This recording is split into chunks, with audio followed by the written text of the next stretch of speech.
supporting Leinster Rugby from the ground up.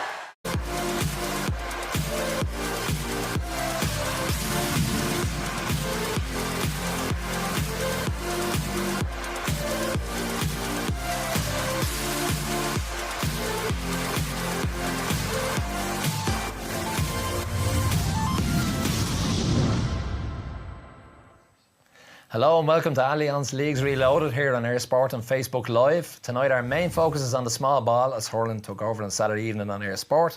But later in the show we will also preview arguably the biggest game of the Football League so far, with Mayo set to welcome the Dubs to Castlebar. Yes, and Billy Joe Padden will be joining us on the line later to preview that one. But with us in studio this evening are Air Sport analyst and six-time All-Star Eoin Kelly and two-time All-Ireland winner Jamesie O'Connor. And as always, we want you to get involved with tonight's show and send in some questions for the lads. So comment on Facebook under the live link, or you can tweet us at Air Sport or use the hashtag Allianz Leagues Reloaded.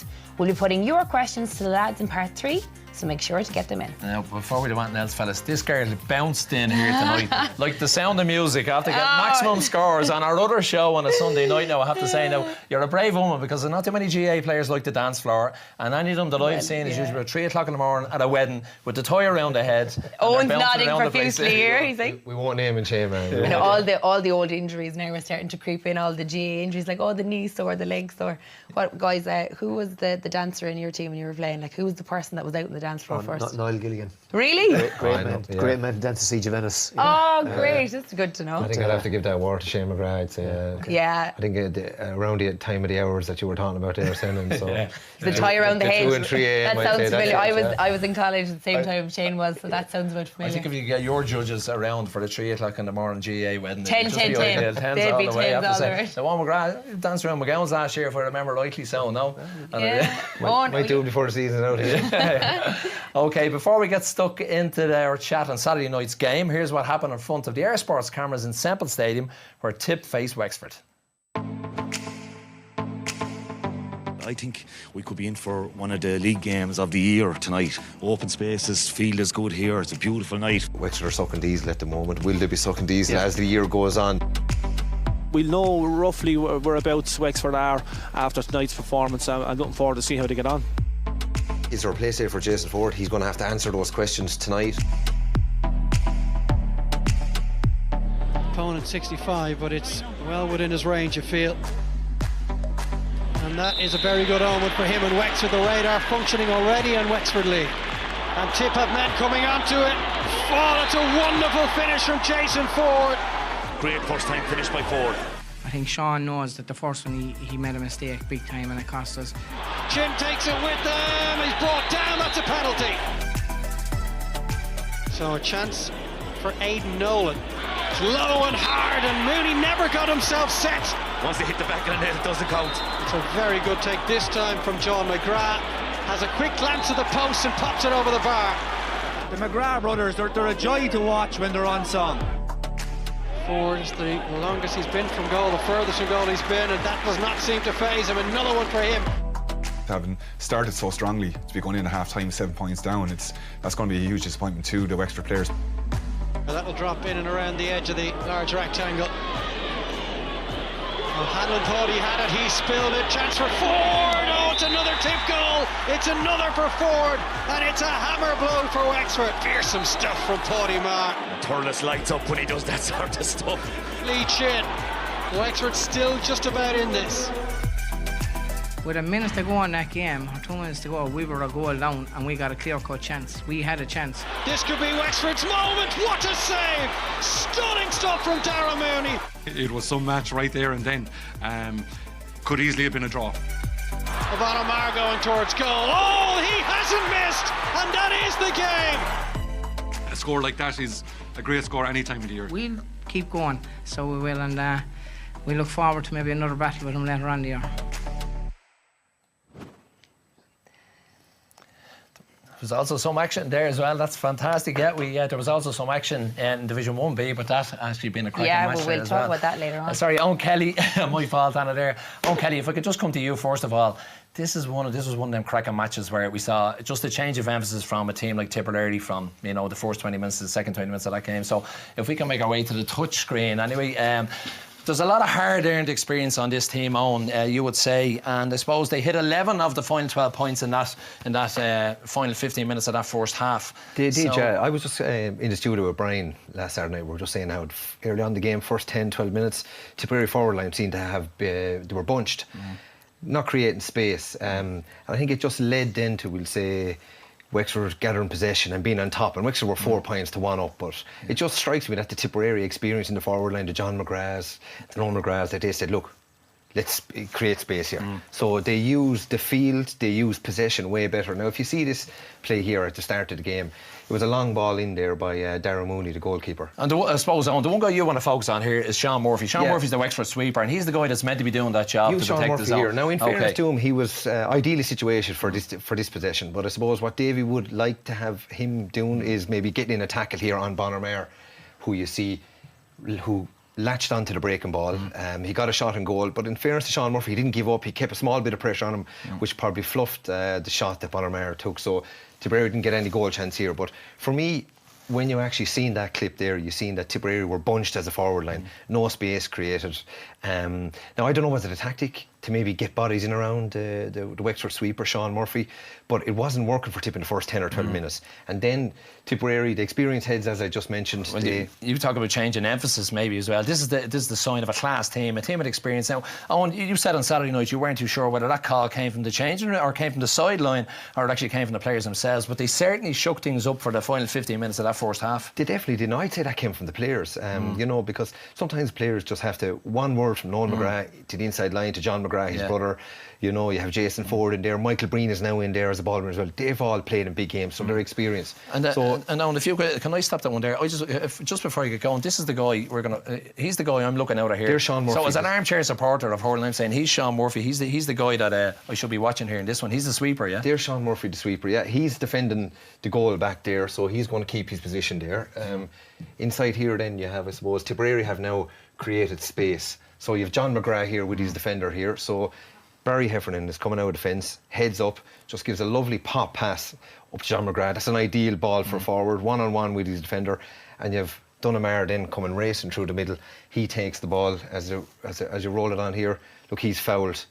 Ball down, free in over the bar. So that's Tipperary when they create a space. So as I said, I think their experience and they're able to talk through the lines as experienced players added some creating space. And so, it looked like there in the first clip you showed, which was symptomatic of the first 20 minutes, it was very, very crowded. Whereas in the next 15 minutes, Tip seemed to just work the ball into that space. And in that 15 minutes, at half-time, Tipperary went in 1-15 to 1-8 up. So Wexford were 4 points to 1 for the first 10 minutes. They came out full of fire, full of passion, got scores on the board, were moving really well. But Tipperary's system of play changed, created space, and they put maybe 1-11 or 1-12 on the board, which gave them that comfortable half-time lead which they had for the rest of the game until the last few minutes. But Tipperary can also go long, and I think that's why Michael Breen, we mentioned him already, he's in the full forward line. You know, usually he played half-back, midfield, but Michael Breen is a guy that can he can win a high ball here. He's strong. But I suppose the thing here I want to highlight is Sean Murphy. Now, Davy, he's known for playing the sweeper. Sean Murphy is facing his own goal here. Ideally, you want Sean Murphy probably back in here, facing the ball. That's ideally where he can pick up. But when the ball breaks, I suppose what you want from your sweeper is there. There's the breaking ball. So you see Sean Murphy here now. He needs to command that breaking ball, get onto the ball, heads up then, burst out through the tackle and hit space up the field, because as a sweeper that Davy uses, he wants him to defend, but ideally you want him to get on primary possession. So here, he should be cleaning shop there. The ball's there, it's after breaking, bursting out through the forward line there, heads up, because you look at Tyke de Burke, he's it off to a tee. He handles 18 to 20 possessions per game. So that's setting up attack after attack after attack. And I think Davy is attack-minded because he's half-back line attack. So if you see here, now we mentioned it and Davy mentioned earlier on, maybe Sean Murphy didn't have one of his better games for Wexford the other night, so he probably fumbles it, but look, you have Bonnermare coming in. He's snapping up there. Coming in on the breaks, like you seen in the first clip, goal chance, coming, and no better man, he's Tipperary's best man to get onto a breaking ball, and he just whips this ball over the bar. You know, so you see the contrast, I suppose, between Tipperary getting on the breaks here, but Wexford then, when they have the sweeper, when it doesn't work from it can lead to maybe not the exact result that Davy wants. I know, and it might actually be the fact that Tipperary are just so good at immobilising the sweeper. You said off air to me, they're probably the one team that don't mind playing against the sweeper system. Well, that's the thing, yeah. You seen it with Waterford in the 2016 Munster final 2 years ago. They racked in 5 goals. So, they have physical players, but Tipperary are at their best when they create space. And I think we've seen that in the second half of the first half last Saturday. A very impressive performance there from Tipperary. Absolutely, it was a joy to watch. And I suppose just before we get into the specifics, like, Jamesie, what was your general take? There was a lot of talk around this game. Like Owen said, 321 to 121, big scores in February. Like Tommy Walsh alluded to, it was a joy to watch.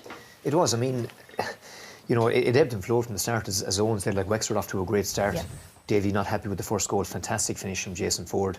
And you thought when Tip went 9 points up that this game was dead and buried. And huge credit to Wexford, for coming back the way they did. And I suppose, the ball fell to Conor MacDonald, probably the right man. Brilliant save by Mooney, and Tip get another goal at the other end. And I think supporters, both sets of managers, went away taking a lot out of the game, and people were certainly entertained. Yeah, and you could see they were smiling when the interviews afterwards. Both managers clearly felt that their teams had given a lot. But I think just to focus on Tipperary's style now, they do seem to be playing with that flexibility. Michael Ryan has introduced 29 players, all different positions, so he's obviously looking to generate a different style of play. And what would your take be on that? Well, I think, look, at Tip still have a lot of key frontline forwards to come back into it. I mean, Callan obviously is due to come back, Bubbles will come back, Dan McCormack I think is injured at the moment. But I think every manager, Anna, is looking to build depth. That's the key in this league. With the 4 games in 5 weeks, and I think Tip play 4 and 4.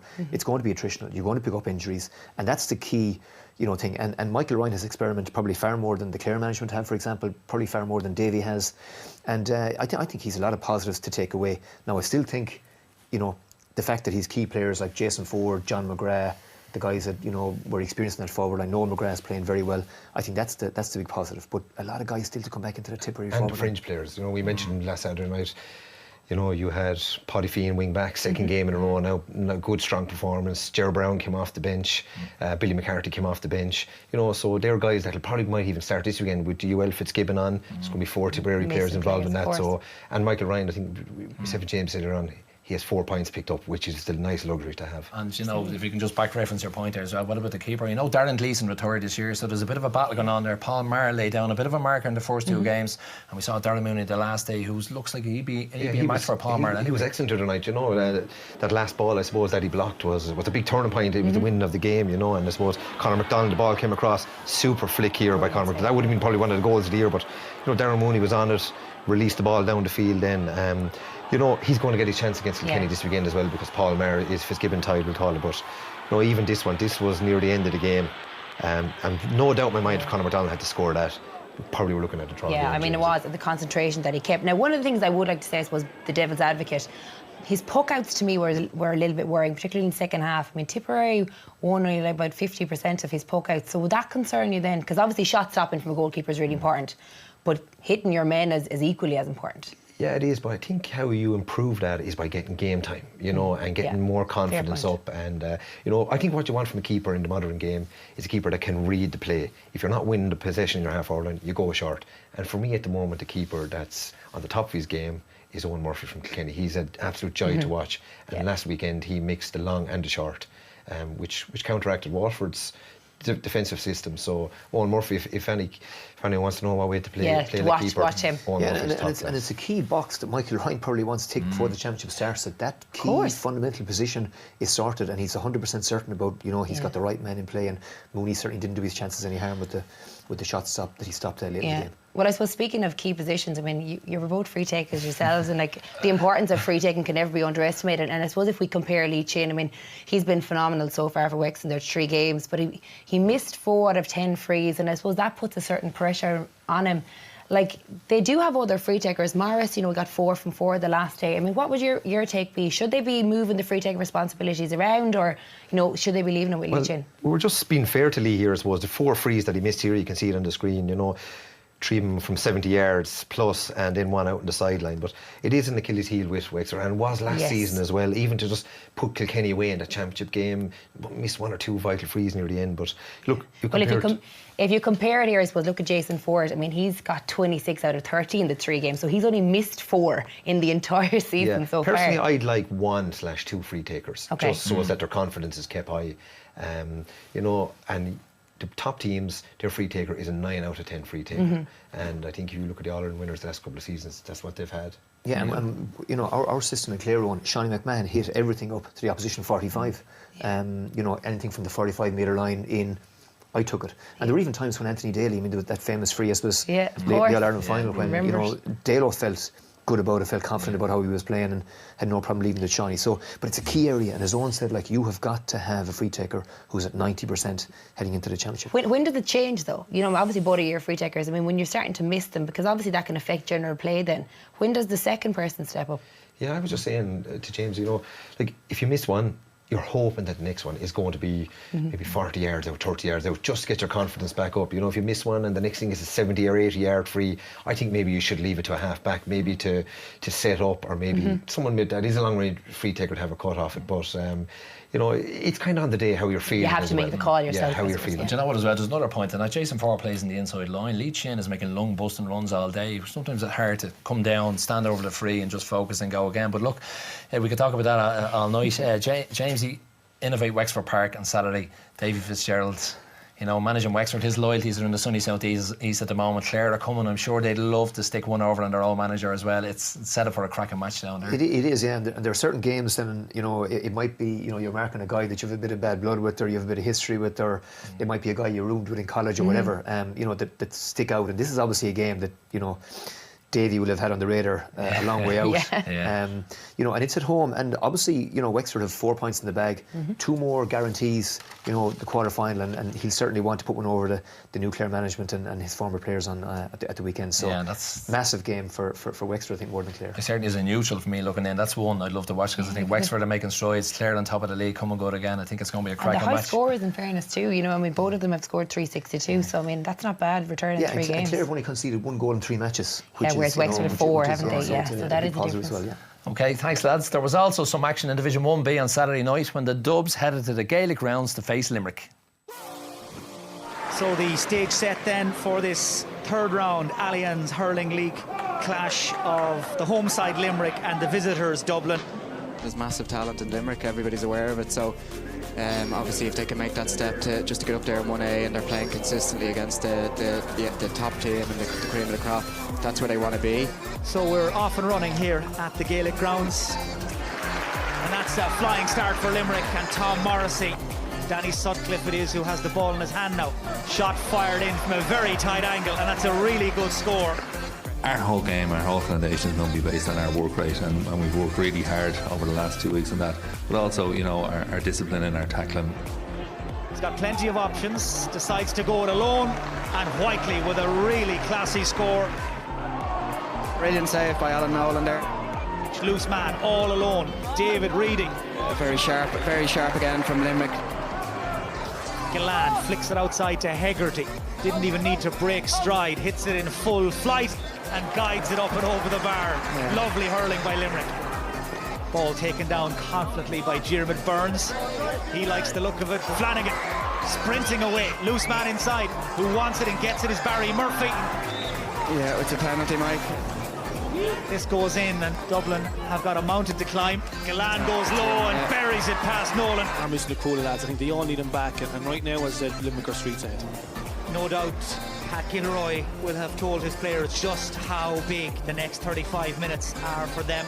Aaron Gillan starting just his 3rd Allianz League game, and he just pops that nonchalantly up and over the bar. Flanagan takes it down, and Flanagan takes his score. He really is one to watch, Seamus Flanagan. Dublin are staring down the barrel of a very heavy defeat. That could do huge damage long-term. Keeney responds though at the other end. Fantastic score by Conor Keeney, real leadership. Pat Ryan, very speedy, cuts in and lets fly. But Limerick are just cutting that Dublin defence to shreds. Well, it's been a very disappointing evening so far for Dublin. There is the man of the match, Seamus Flanagan. And 3 points from play really doesn't even tell half the story of his contribution. However much we're up, we're going to kick on, and it comes from the older players as well as the younger players. We all just seem to, you know, it's the next score, and we don't seem to be responding to what other teams are doing. Yeah, for most part we did what we expected to do. You know, we wanted to set the pace of the game from early on, which we did, and we dictated. It's disappointing from all of our perspective that the work that we're doing in training, we're just not bringing it to the games, and you know, that's just something we have to address. And Pat Gilroy's come in for a lot of criticism off the back of that there from a lot of commentators, and I think it's unfair and unwarranted, and it's probably a little bit premature. Someone said he signed his own debt warrant. He's going to regret coming back to take on this. Like, this is a guy I've seen in operation with the footballers and come from losing a Leinster final or Leinster semi-final, conceding 5 goals to win an All-Ireland the following year. Let's step back here and give the man a bit of breathing space, do you think? Absolutely, yeah. And I think it's not in Pat Gilroy's nature to hit the panic button or anything like it. Absolutely. Just yet. He knows he's going to be judged on how Dublin performed the Leinster Championship, and by all accounts they're training exceptionally hard, and sometimes you can see that the heavy training in players' legs, and Dublin haven't looked as sharp as their opponents. And Limerick had targeted that game. They're obviously hell-bent on promotion this year. They're 7 or 8 years down there now, and they put Dublin to the sword at the weekend. So I don't think there's any need for Pat Gilroy to hit the panic button, but you'd like to see improvements in, and certainly the performance levels coming up before this league campaign is over. Yeah, it's going to be incremental, I think, with the cooler players to come back as well. That's the thing, you see, people have to remember that, and I think there was so much talk around it, but if you're developing like an ethos, I mean, he's coming in effectively changing how they prepare. Like, surely that takes time. Yeah, it's a work in progress for me. I wouldn't harp on now, and I'm looking forward to seeing Dublin down the road now, so I am. Now, like Jamesy said, their concession of scores, they had 247, I think, conceded in the first 2 games, and they shipped another, 126 last weekend. Yeah. So, that's the disappointing thing. But, and I suppose from Dublin supporters too, a few of the big name players were back the last 2 days, and they barely scraped over. Antrim Donald Burke scored a point from a free in the 76th minute, and they conceded a lot of frees that day. Neil McManus, I think, scored 11 frees that day. So that's the disappointing thing. So, the big workload is going in okay. That's for further down the road, but I think you'll see better results from down the road, where they'll be nearer to teams, and if they can scrape another victory in Division 1B, they're in a quarter-final, and we'll see what they're like. Pat Gilroy leading them, I'm sure. There'll be no doubt about that. Well, that's it for part 1. After the break, we'll be chatting in studio about getting the balance right between an inter-county career and work life.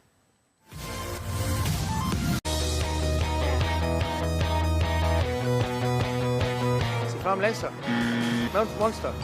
Cork man, Waterford man, Tipperary man, Clare, Jamesie O'Connor, Brian Lohan, Sherlock Nan. What does he play with? He's from Clare. Does he play with Shannon? Does he play with 6 Mile Bridge? Clare Castle, Anthony Daly. Sorry. Jesus, that's a disgrace.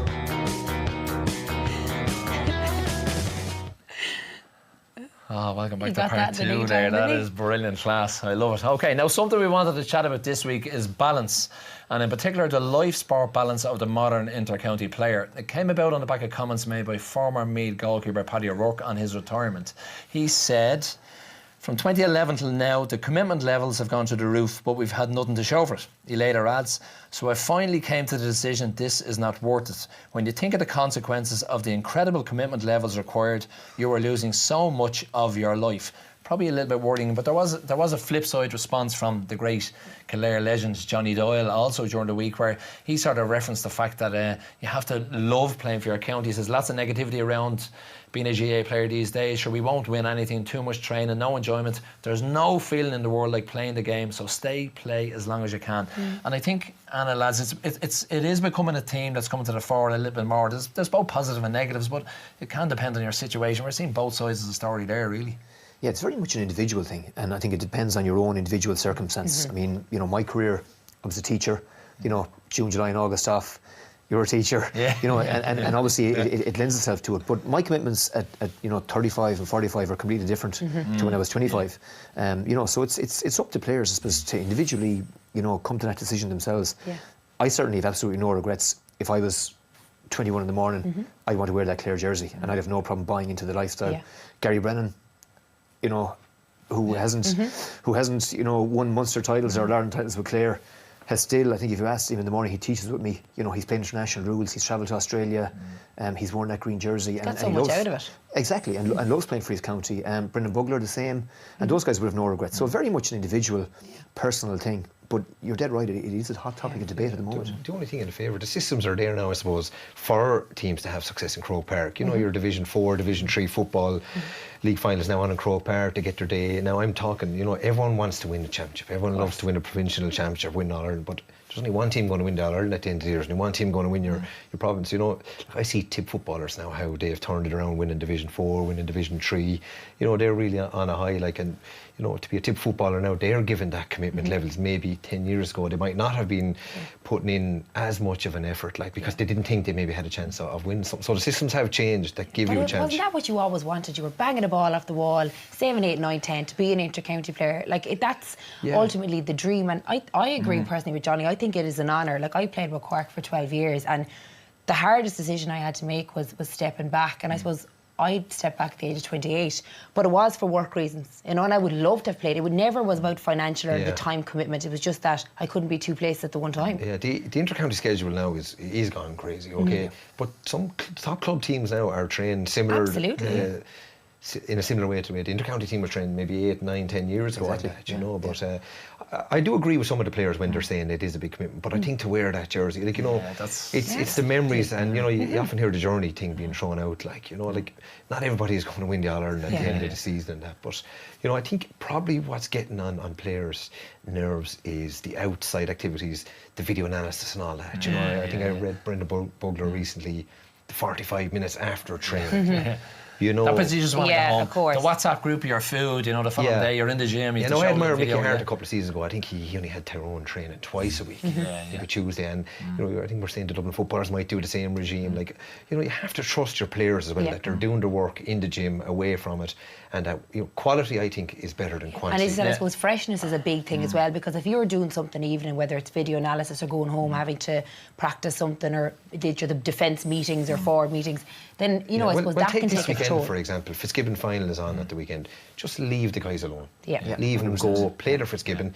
Leave them, if they win, leave them go celebrate. You know, just leave them alone. It's a prestigious competition, prestigious weekend. Just You'd let see them enjoy that with clubs, though, wouldn't you, as well? Even Club All-Irelands, that the lads would hardly have won or lost a Club All-Ireland, and they're back in the inter-county set up the following week. That's tough. I've seen, and I know from talking to a few of the Dublin lads as well, they shut off. So they switch on fully when they're in training or in the gym, and that's their football time. And then it's literally just stepping off. So when we talk about that balance, it's also that personal balance that you have to get, that I can't take over every minute of every day. And like, when you look at the two players, Sean Malou and Noel McInerney from Roscommon, the two of them have opted out. They've exams, one is medical exams, and one of them is doing exams, going to travel during the summer. They're very young to be opting out of an inter-county panel, but I don't think are the institutionalised. They're with minors, they're with 21s, they're in college, they're playing Siggers and they're playing Fitzgibbon, and it's nearly too much already by the time you're 22, 23. Yeah, and the fun, you know, has to be there. The enjoyment has to be there. And I think, you know, looking back, I think that sometimes the more successful counties have a more balanced approach to it. You know, Kilkenny and Tip have a history of always letting players back to their clubs. You know, and it's no harm to get away from that, you know, the guys on the inter-county scene and freshen things up a little bit. You know, so it's about just getting the balance right. I remember Jackie Tyrrell saying that, actually, that often if he had a bad game with Kilkenny, it was great to go back to your club, you know, and get your confidence back up again. You know, it was a different perspective, and it was a different, you know, obviously you're removing yourself from one situation, and it is good. I found that as well. It was always good to have club championship on during it, because if you weren't playing well with Cork, you could get your form back up with your club. Yeah, that's the thing. It's just about confidence, but it's managers, I think. You know, and I was delighted to read today that John Kiley was saying he's leaving his Limerick players alone. You know, they're playing Antrim, up in Antrim the weekend. He says, I don't want lads getting into cars, driving that journeys, enjoy the weekend, you know. I think it's a sensible approach. Yeah, but I think you get a lot out of it as well, though, don't you? I mean, it's not just about like wearing the jersey. I mean, from work opportunities, you get that opportunity, even from a social point of view. It can open doors everywhere. It does, and I think, you know, ultimately, at the end of the day, we all wear the jersey because it's a privilege to do it, and there's 100 other people that are chomping at the bit, looking to be in your position. So it's like you have to be respectful of it. I'm going to throw a cat amongst the pigeons now too, though. You know, is it a hurling football thing as well? You know, the football in recent years, I mean, Dublin and I suppose Kerry, Mayo are playing to such a standard in terms of the fitness levels required, and football has become very defensive. It's become systems and meetings and tactics and so on. Hurling is more off the cuff, I think, and there's still, you know, an enjoyment about going out. Bit of expression. Exactly, and you know, the individuality is still there. I think so, to a greater extent. And even this year, realistically, 7 or 8 teams feel they have a chance of competing for that All-Ireland final. Like, so, you know, there's a fella, if he's thinking, or his mates are in college, or thinking of going to America, No, I know. There has to be a hope there. I have this chance. So there is a hope there realistically for the 7 or 8 hurling still teams. is. I don't care what you say, whether you're a Division 3 or 4 in football. That putting that jersey on has to be the dream. Some of the best, some of the best days of your life are in those dressing rooms. For one, the one team that sticks out for me is Carlow. They are doing a great job. I saw them in the first round of the championship against Dublin last year, and the crowd that was there, the young kids coming onto the pitch straight after it, that makes it. It is there for even everybody. for Carlow before Christmas. I think they had an opening night where families and kids, at the end of December, lights on. Cullen Park, in they come, meet the players. They're on a high now after the success they had last year. And it goes back to what I said. The system is there, I suppose, for Carlow to get a run through the back door, the qualifiers, which it's only good. And what happens on team nights out stays on team nights out. When you're dancing. Exactly. Remember, we want you to get in touch, and we are going to be putting your questions to Eoin and Jamesie in the next part. So comment on the Facebook live stream or get us on Twitter at @AirSport, #Allianz Leagues Reloaded. We'll be back to you shortly.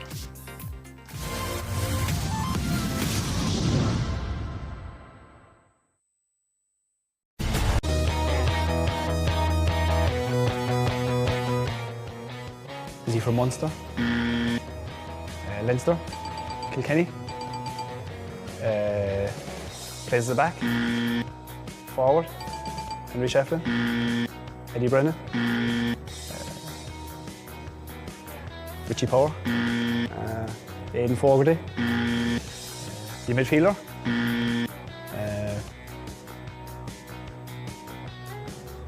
Martin Comerford? Jesus, no, I won't get it. My number one of all time. How will I get him? I love it. It's not as Welcome easy back. as it looks, guys. Oh, Anna, you were roaring at this. I was roaring. I go, you know what you said. Well, you wasn't born. It was DJ Cajun. Everybody. DJ's everybody's generation. Everybody remembers them. Okay, now it's time for our social media section. Yes, so the way it works is very simple, guys. We're going to have some topics coming up here on the screen, and we'll get you to pick one, and then we'll go and we'll see what they have in store for you. So, we'll start with you. Which would you like to take? Characters could mean anything there, so I'll go with Waterford in trouble. Okay, Jennifer. Let's see what Jennifer says. So, should Derek McGrath be worried about losing to Kilkenny and being bottom of Division 1A? Well, he'd probably be disappointed about losing to Kilkenny, because I read only since the game that he would have targeted that game because he had a stranglehold on Kilkenny the last couple of seasons in the league and the championship. It would have been Waterford's third consecutive victory over Kilkenny in the league. So, he was handing back the initiative to Kilkenny that psychologically we can beat these guys in your home patch. So he'll be disappointed from that end of things, but he's totally gearing up for the championship.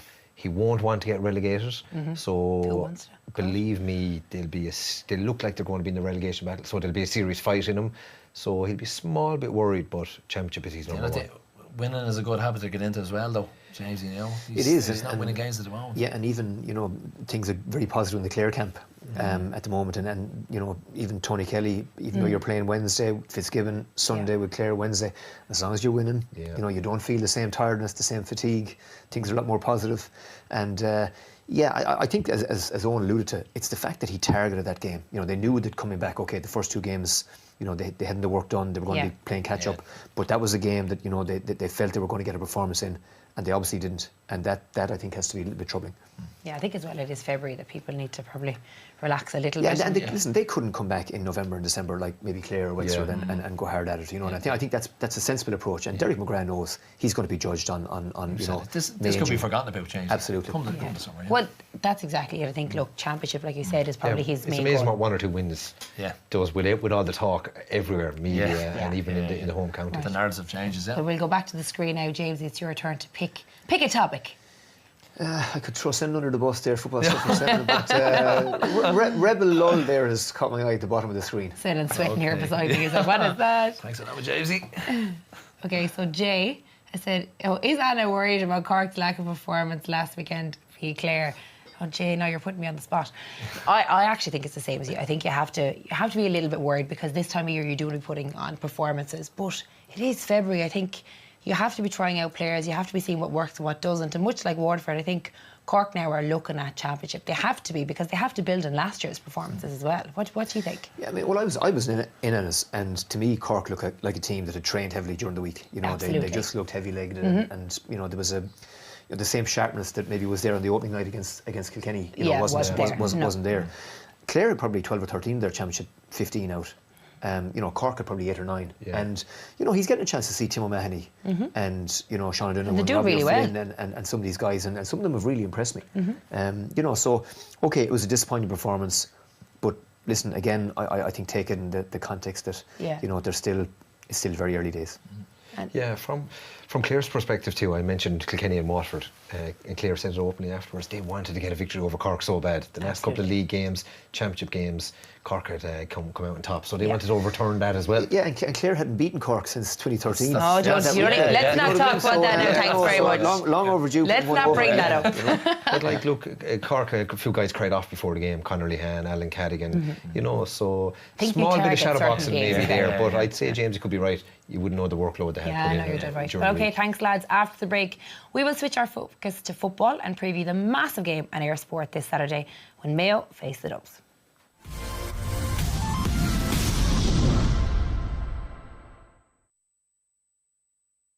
Back, we switch our focus to football now. On Sunday, Monaghan had a big win over Kerry. Earlier today, we caught up with defender Colin Walsh about Monaghan's aspirations for the year. Colin, 4 points from a possible 6 to begin Monaghan's Allianz Leagues campaign. Are you happy with the start so far?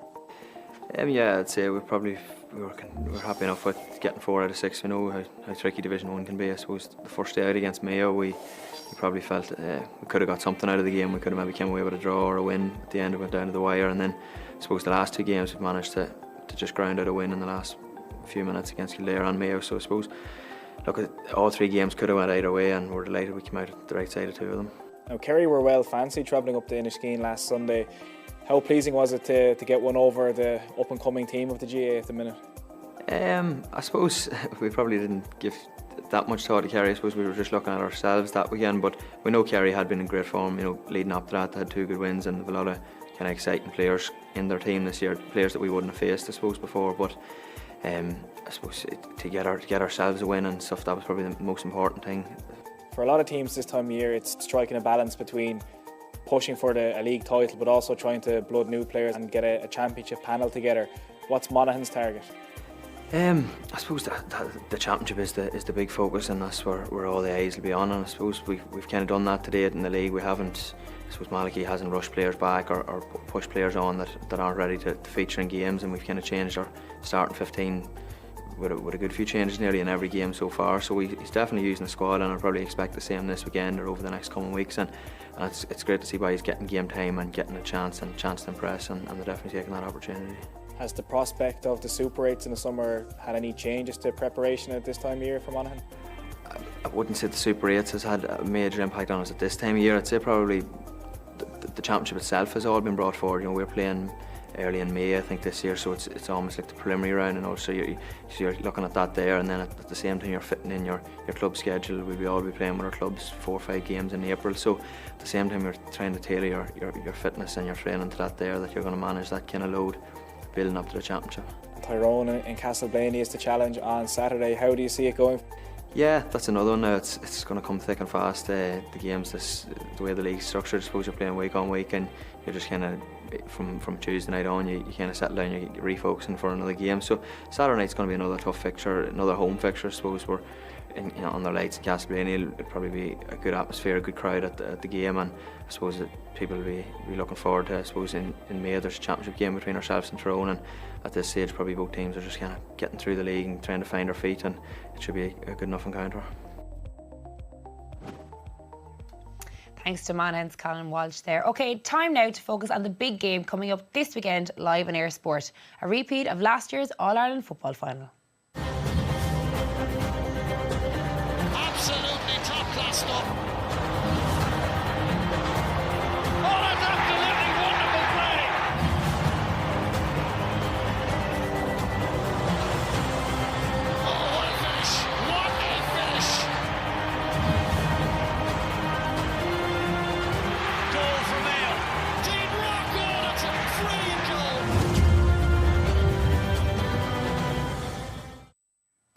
Billy Joe Padden joins us now on the line to give us an insight into this one.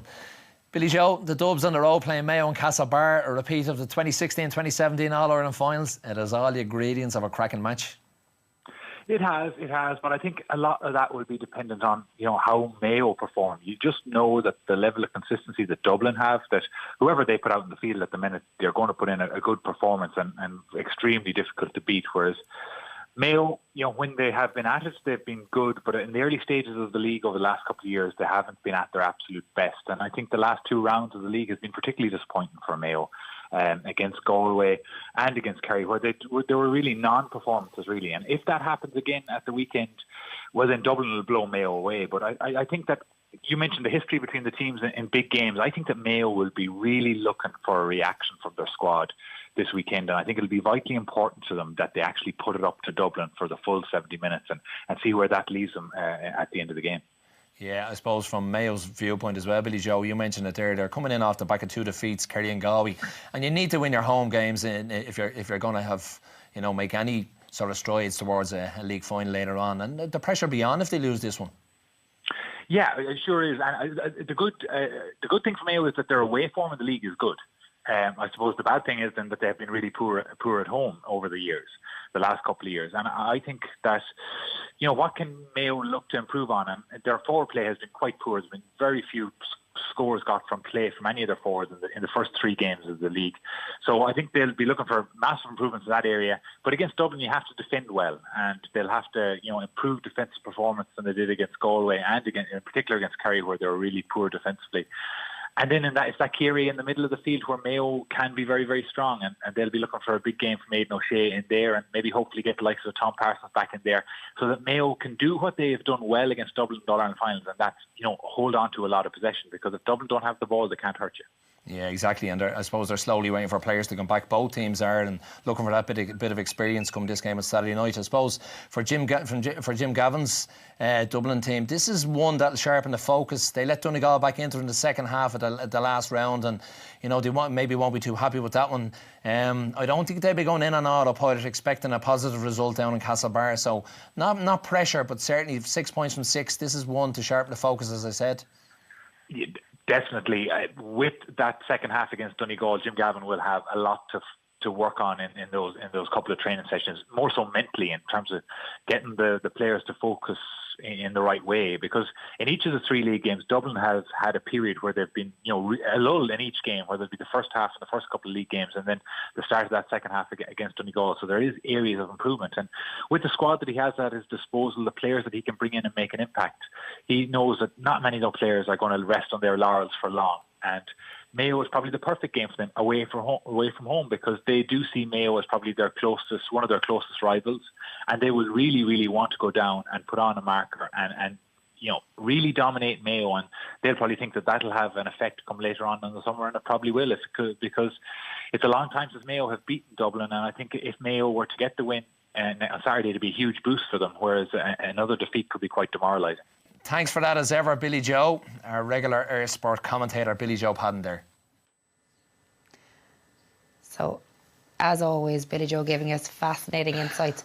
One of the things now, I'm going to put you on the spot, because having watched the 2016 All-Ireland and the replay, and then 2017, last year's one, there's only been a point between Dublin and Mayo. So there has to be a massive rivalry now that's brewing between the two sides then. Yeah, you said it, Anna. Do you know what? They're both very explosive, aggressive teams. They play offensive type of football.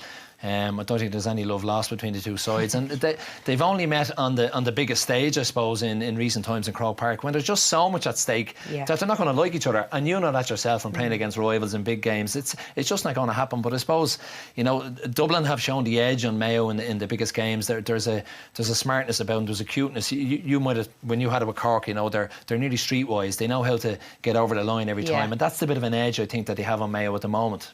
And if you're talking then about edges, because they're so small, these margins for error in Croke Park and All-Ireland final day, they have to be limited. One of the things that you think, I suppose it's the scoring ability and the efficiency of Dublin over Mayo. Yeah, well, that's it. And I'd go as far as to say it's a ruthless efficiency when we look at Dublin. Against any sides, we saw it against Tyrone earlier on the year, when they only had, earlier on the National League, they only had 2 wides in the whole match. And I suppose when you look at these, the head-to-head, I suppose, and in terms of conversion rates, there's not too much in terms of shots between Mayo Dublin over the last few games, 72-76. Total scores. Look at Dublin. First, before we get down on it, 54 scores versus 35, which converts into the percentage. So this is the one that's sticking out a mile above anything else. 71% conversion rate versus Mayo's, almost 50% conversion. Now, what does that do? And this is huge, because Dublin are operating at a level of intensity that a lot of other teams can't deal with over 70 minutes. And if you can add this into it, their shot to score ratio, Dublin put value on every shot. So you don't see guys taking pot shots from wrong angles where, it gives oxygen to the opposition, and it gives them an opportunity. What Dublin do is they chip away the resolve and the resilience of the opposition by just keeping that scoreboard ticking over, and mentally that'll break the other team down. So when you get to 60, 65 minutes, Dublin then tap into, I suppose, Anna, that panel depth that they have, where they can bring guys in that are already game changers. But this is it. That's it in stats. Yeah, but if you look there at the total shots, 72 to 76, that means they're penetrating the Dublin defence. It means they're getting into the position to score.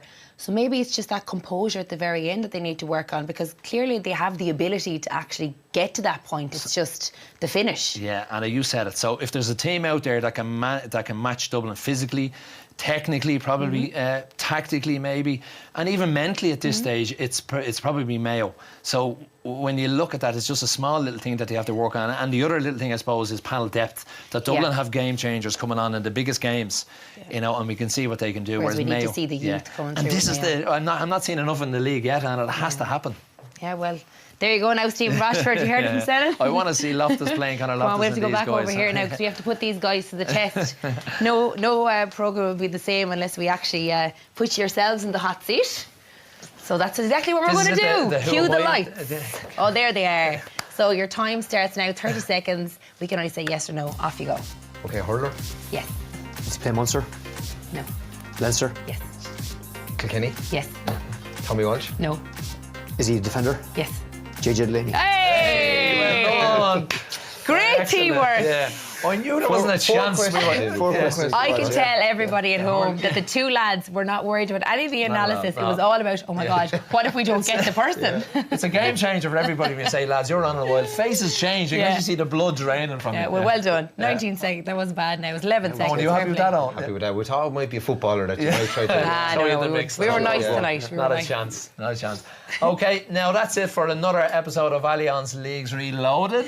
Thank you at home for watching. So from Senan and myself and the two guys, goodbye till next week.